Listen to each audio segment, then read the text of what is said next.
Greetings, everybody. My name is Travis Guse. I'm the Mission Engagement Facilitator for the SED Central Region. It's a joy and privilege to be able to bring this iGo vlog to you once again to support you, our everyday missionaries, as you seek to connect with your neighbors, to love and serve them in order to connect them to Jesus. Today, I want to talk about the impact of COVID-19 on migration patterns that we're seeing in our nation today and the opportunity for the gospel this is creating. You know, for many decades, we have seen people flocking to urban and metro centers, especially young people, to enjoy that downtown lifestyle of eating out, of shopping and entertainment, and connecting with friends. But suddenly, because of COVID-19, since March, many of them have found themselves alone and isolated, having to shelter in place in tiny apartments, that many of their restaurants, the shopping, the entertainment, all closed down, and that they're not able to connect with their friends in public places any longer. This, coupled with higher crime, with racial and social tension, as well as suddenly the ability to work remotely, of not having to live near where you work, your place of employment, but now because of online, that they can live anywhere they want. That suddenly we're seeing a reverse migration out of these metro and urban centers to the suburbs and even rural communities that have seen downward growth trends for many decades. Now, how do we understand what's happening from a biblical point of view? Well, it's Paul in Acts 18, 26 or 27. He's on Mars Hill, and he points to a statue of an unknown God, and he says, let me tell you who that God is. And he uses an opportunity to share about Jesus and his love for all mankind.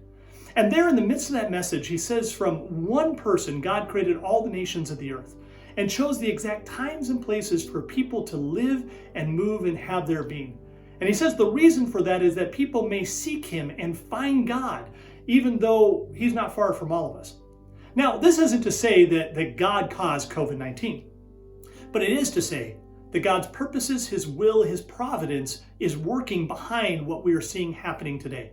That in the midst of people moving into the suburbs and the communities, this reverse migration, that people are being moved from their security and their comfort, and as they move to these communities, they're longing for a sense of connection, of relationships, friendships, and even a sense of community and family.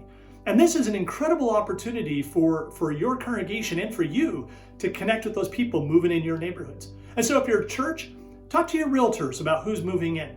There are services in which you can get lists of new people who move into your community every month. Make sure you reach out to them. Let them know that you're happy they moved in the neighborhood and that you're there to love and serve them.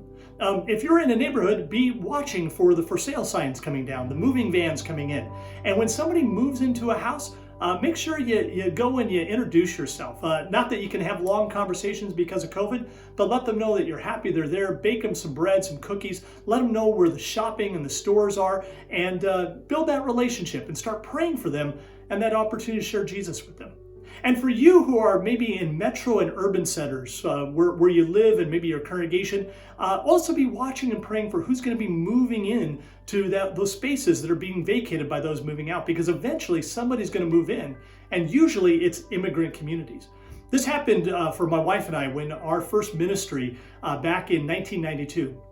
We got called to a couple congregations in Vancouver, British Columbia, that they saw many of their members of these churches move to the suburbs, selling their homes, as 200,000 Chinese moved into the community in about 5 years because of the fear of the Hong Kong takeover by mainland China. And suddenly these congregations were wondering, how do we do ministry? How do we reach out?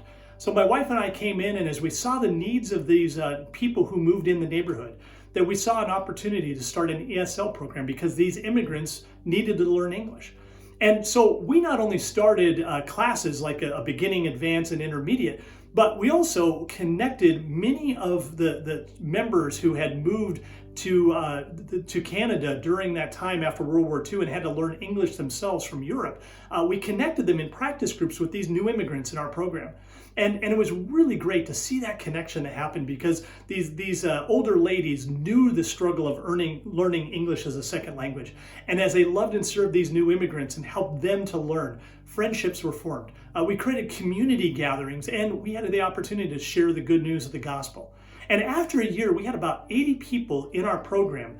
And from our work, we saw not just one, but 2 Chinese churches get planted.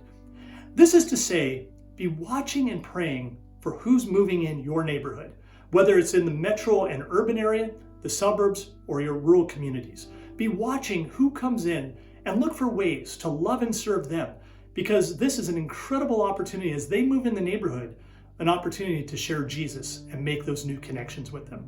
I hope and pray that this video was inspirational for you and gave you some things to think and pray about. I encourage you, if you have any questions or thoughts from this video, reach out to me, or if there's a way that I can be a personal support and resource to you and your ministry, let me know. With that, we want to wish you God's richest blessings, and we'll catch you next time for our next iGo vlog. Take care and see you soon.